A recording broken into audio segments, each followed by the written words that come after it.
श्री कृष्ण ने अर्जुन को 5000 साल पूर्व जो गीता के उपदेश दिए थे, उनका पालन करके आज तक कितने ही प्रसिद्ध व्यक्तियों ने अपने जीवन को सार्थक सफल बनाया है। गीता उपदेश मानव जाति के लिए सूर्य के समान है, जो अज्ञान रूपी अंधकार से मुक्ति दिलाता है। मानव जाति के लिए गीता के उपदेशों की उपयोगिता और सार्थकता सदा बनी रहेगी। ये गीता उपदेश वो परम सत्य हैं, जिसे अपनाकर हर व्यक्ति दुख क्लेश मुक्त होकर सफल सुखद जीवन जी सकता है। इस वीडियो में गीता की 15 ऐसी बातें बताई गई हैं, जिसके ज्ञान की जरूरत हर व्यक्ति को पड़ी जाती है। मनुष्य का संघर्ष जितना बाहरी होता है, उतना ही अंदर भी चलता रहता है। सोच और कर्म का संतुलन ही सफल जीवन का मंत्र है। सही गलत और उचित निर्णय की दुविधा में फंसे व्यक्ति को गीता के इन उपदेश से मानसिक संबल और धैर्य मिलता है। पहला अध्याय, विश्वास की ताकत। तुम अपने विश्वासों की उपज हो। तुम जिस चीज में विश्वास करते हो, तुम वही बन जाते हो। जो स्वयं पर विश्वास करते हुए लक्ष्य की ओर बढ़ते रहते हैं, उन्हें सफलता जरूर मिलती है। अगर व्यक्ति अपने लक्ष्य के लिए कर्म में पूरे मन से लग जाता है और उसे कर्म करने से खुशी मिलती है, तो सफलता उससे दूर नहीं। दूसरा अध्याय, मृत्यु से भय व्यर्थ है। हर व्यक्ति के मन में मृत्यु का भय होता है। इस संसार का जब से निर्माण हुआ है, तब से जन्म मृत्यु का चक्र चलता आ रहा है। यह प्रकृति का नियम है। इस सत्य को स्वीकार करके भयमुक्त होकर आज में जीना चाहिए। किसी को भी आने वाले पल के बारे में कुछ नहीं पता होता, लेकिन इस संशय में भयभीत रहने से जीवन नहीं जिया जा सकता। तीसरा अध्याय, कर्म सबसे ऊपर आता है। श्री कृष्ण अर्जुन से कहते हैं कि व्यक्ति कर्म करने के लिए ही पैदा हुआ है और बिना कर्म किए कोई रह नहीं सकता। फल की चिंता करना व्यर्थ है, क्योंकि इससे मनुष्य का मन काम से भटकने लगता है। किसी कर्म से सफलता नहीं मिलती तो क्या हुआ, असफलता भी ज्ञान के द्वार खोलती है। अगर बिना फल की चिंता किए कर्म करते रहोगे तो सफलता और मन की शांति जीवन भर तुम्हारा साथ नहीं छोड़ेगी। जो कर्म करता जाता है, उसका आध्यात्मिक ज्ञान बढ़ता जाता है। चौथा अध्याय, हमेशा स्वार्थी होना गलत है। जो व्यक्ति हमेशा स्वार्थ प्रेरित होकर फल की चिंता करते हुए कर्म करते हैं और सिर्फ फल ही उन्हें कर्म करने को प्रेरित करता है, ऐसे लोग दुखी और बेचैन रहते हैं, क्योंकि उनका दिमाग हमेशा इसी उलझन में फंसा रहता है कि उन्हें क्या फल मिलेगा। स्वार्थी व्यक्ति सुखी नहीं रह पाता और ऐसे व्यक्ति से कोई भी संबंध नहीं बनाना चाहता।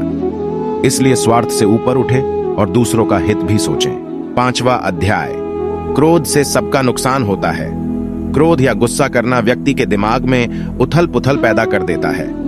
आवेश में विवेकहीन होकर कई बार व्यक्ति अपना ही नुकसान कर बैठता है या फिर अपनी ही मानसिक शांति को भंग करके खुद को कष्ट देता है। क्रोध की अग्नि में बुद्धि और तर्क नष्ट हो जाते हैं और गुस्सा व्यक्ति की विचार शक्ति को बेकार बना देता है, वह भ्रम पैदा करता है। छठा अध्याय, मन पर कंट्रोल जरूरी क्यों है। मन का स्वभाव है कि यह आसानी से भटक जाता है। अगर जीवन को सफलता की दिशा में ले जाना है तो मन को काबू करना बहुत जरूरी है।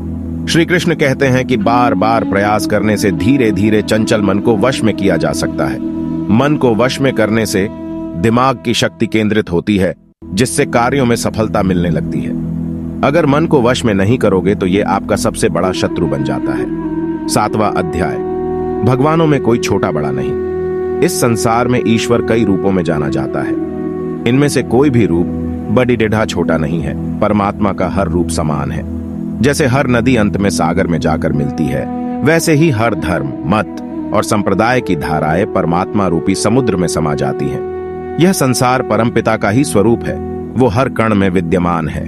आठवां अध्याय, कर्तव्य पालन जरूरी है। वर्टिकल बार भगवान श्री कृष्ण उपदेश देते हैं कि हर व्यक्ति को अपने कर्तव्य का पालन करना चाहिए। यही धर्म है। अगर अपने कर्तव्य का पालन नहीं किया जाता है तो मन में अशांति और दुख प्राप्त होता है। अपनी पसंद नापसंद, मोह बैर को किनारे रखकर अपना कर्तव्य करो। किसी अन्य व्यक्ति का कर्म आपको कितना भी आकर्षित करे, उसके प्रलोभन में न आए। कष्ट में रहते हुए भी अपना कर्म करना दूसरे की नकल करने से श्रेष्ठ है। अपने कर्म और कर्तव्य का पालन ही जीवन का सही मार्ग है, क्योंकि कर्म करना अकर्मण्यता से हमेशा बेहतर है। कर्तव्य में दोष देखकर पीछे न हटें, क्योंकि हर कर्म में कोई ना कोई छोटा बड़ा दोष हो सकता है। जैसे अग्नि के साथ धुआं भी होता है। सदैव कर्म करो। कर्म करने से पहले विचार करो, लेकिन बहुत ज्यादा परीक्षण मत करो। अधिक परीक्षण भ्रम पैदा करता है। 9वां अध्याय, ध्यान करने से परमात्मा को अनुभव किया जा सकता है। श्री कृष्ण कहते हैं कि शारीरिक कर्म से ज्ञान का मार्ग उच्च है और ज्ञान मार्ग से भी ऊपर ध्यान मार्ग है। ध्यान मार्ग पर बढ़ने से ईश्वर को अनुभव किया जा सकता है। जो व्यक्ति मन और इंद्रियों को शांत करके पूर्ण विश्वास से अपना ध्यान भगवान में लगाता है, उसे ईश्वर का ज्ञान और अस्तित्व अवश्य अनुभव होता है। जो हर जगह हर जीव मनुष्य में ईश्वर को देखता है, सबके हित में लगा रहता है, उस पर परमपिता अवश्य कृपा करते हैं। ज्ञान मार्ग हो या भक्ति मार्ग, समर्पण प्रेम विश्वास ही आपको ईश्वर के प्रकाश की ओर ले जाता है। भगवान की पूजा बहुत से लोग करते हैं, लेकिन उनको शांति क्यों नहीं मिलती? क्योंकि भगवान आपके मन में निवास करता है, उसे पता है कि आपका भाव क्या है। 10वां अध्याय, अधिक शक करने वाला कभी खुश नहीं रह सकता। श्री कृष्ण गीता में कहते हैं कि शक करने वाले का विनाश हो जाता है, इसलिए संदेह करने से बचें। अधिक संदेह करने से मन की शांति भंग हो जाती और व्यक्ति भ्रमित होकर अपने संबंधों को नष्ट कर डालता है। जिसे शक करने की आदत पड़ी जाती है, उसे इस लोक या परलोक में भी शांति नहीं मिलती। सत्य की खोज ठीक है, लेकिन बिना सच जाने कल्पनावश होकर संदेह करने का अंत दुख क्लेश पश्चाताप के रूप में होता है। 11 अध्याय, अति करने से बचें। जीवन में संतुलन बहुत जरूरी है। किसी भी चीज की अति करना अच्छा नहीं है। जैसे सुख आने पर प्रमाद करना और दुख आने पर निराशा में डूबे रहना, दोनों ही गलत है। असंतुलन जीवन की गति और दिशा को बाधित करता है, जिससे अनावश्यक कष्ट और दुखों का जन्म होता है। जिसके मन, विचार और कर्म में संतुलन है, उसे ज्ञान मिल जाता है और ज्ञान से ही सदा के लिए शांति संतुष्टि मिलती है। 12 अध्याय, सही कर्म से ज्ञान और मुक्ति संभव है। गीता के उपदेशों में कर्मयोग का सिद्धांत कहता है कि संसार से विरक्त होना ही मुक्ति का उपाय नहीं है। संसार में रहकर एक गृहस्थ अपने कर्मों का पालन करते हुए कर्म फल से विरक्त होकर मुक्ति प्राप्त कर सकता है। सही विचार और उचित कर्म भी आसक्ति को खत्म करने में सक्षम है। अच्छे कर्म कभी व्यर्थ नहीं जाते, चाहे ये दुनिया हो या परलोक। 9वां अध्याय, ध्यान करने से परमात्मा को अनुभव किया जा सकता है। श्री कृष्ण कहते हैं कि शारीरिक कर्म से ज्ञान का मार्ग उच्च है और ज्ञान मार्ग से भी ऊपर ध्यान मार्ग है। ध्यान मार्ग पर बढ़ने से ईश्वर को अनुभव किया जा सकता है। जो व्यक्ति मन और इंद्रियों को शांत करके पूर्ण विश्वास से अपना ध्यान भगवान में लगाता है, उसे ईश्वर का ज्ञान और अस्तित्व अवश्य अनुभव होता है। जो हर जगह हर जीव मनुष्य में ईश्वर को देखता है, सबके हित में लगा रहता है, उस पर परमपिता अवश्य कृपा करते हैं। ज्ञान मार्ग हो या भक्ति मार्ग, समर्पण प्रेम विश्वास ही आपको ईश्वर के प्रकाश की ओर ले जाता है। भगवान की पूजा बहुत से लोग करते हैं, लेकिन उनको शांति क्यों नहीं मिलती? क्योंकि भगवान आपके मन में निवास करता है, उसे पता है कि आपका भाव क्या है। 10वां अध्याय, अधिक शक करने वाला कभी खुश नहीं रह सकता। श्री कृष्ण गीता में कहते हैं कि शक करने वाले का विनाश हो जाता है, इसलिए संदेह करने से बचें। अधिक संदेह करने से मन की शांति भंग हो जाती और व्यक्ति भ्रमित होकर अपने संबंधों को नष्ट कर डालता है।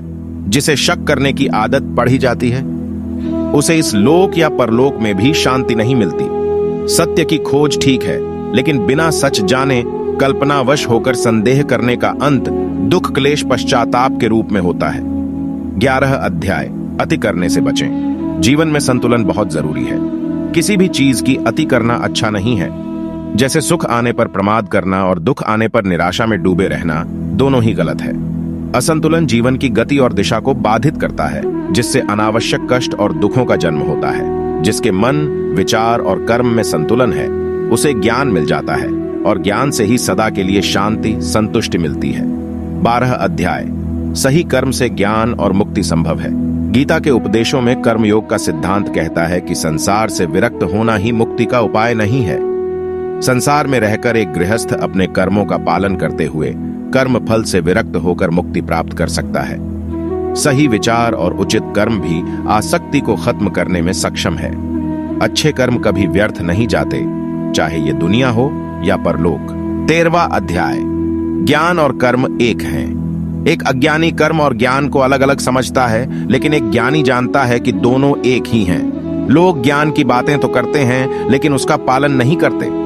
बिना पालन किए ज्ञान कोरा रह जाता है, ज्ञान का अनुभव नहीं होता। गीता कहती है कि ज्ञान पढ़ाने की नहीं, बल्कि अनुभव करने की वस्तु है, और अनुभव बिना कर्म किए नहीं मिलता। 14 अध्याय, इच्छा दुखों का मूल है। इस संसार में जितनी भी चीजें सांसारिक सुख की श्रेणी में आती हैं, उनकी एक शुरुआत और अंत जरूर होता है। इन सांसारिक सुखों का अंत दुख, कष्ट और दुर्गति के रूप में होता है। इच्छाओं का अंत नहीं है, एक पूरी होती है तो दूसरी नई इच्छा आ जाती है। हर इच्छा से प्रेरित होकर कर्म करना गलत है, क्योंकि ऐसे तो अनुचित कार्य भी होंगे। इच्छाओं से विचलित न हो, उन्हें एक विरक्त दर्शक बनकर देखो और वे चली जाएंगी। 15 अध्याय। भगवान ही सबसे बड़ा सहारा है। परमपिता ही एकमात्र हमारे आधार है और अपने हैं। इस संसार में कोई भी अकेला नहीं है। ईश्वर में विश्वास रखते हुए जो मनुष्य कर्म पथ पर बढ़ता जाता है, वो सदा शांति, सुख और मुक्ति पाता है। भूत और भविष्य की चिंता करना व्यर्थ है, वर्तमान ही सत्य है। जो भी पूर्ण समर्पण से ईश्वर की शरण में आता है, परमात्मा उसका कल्याण अवश्य करते हैं।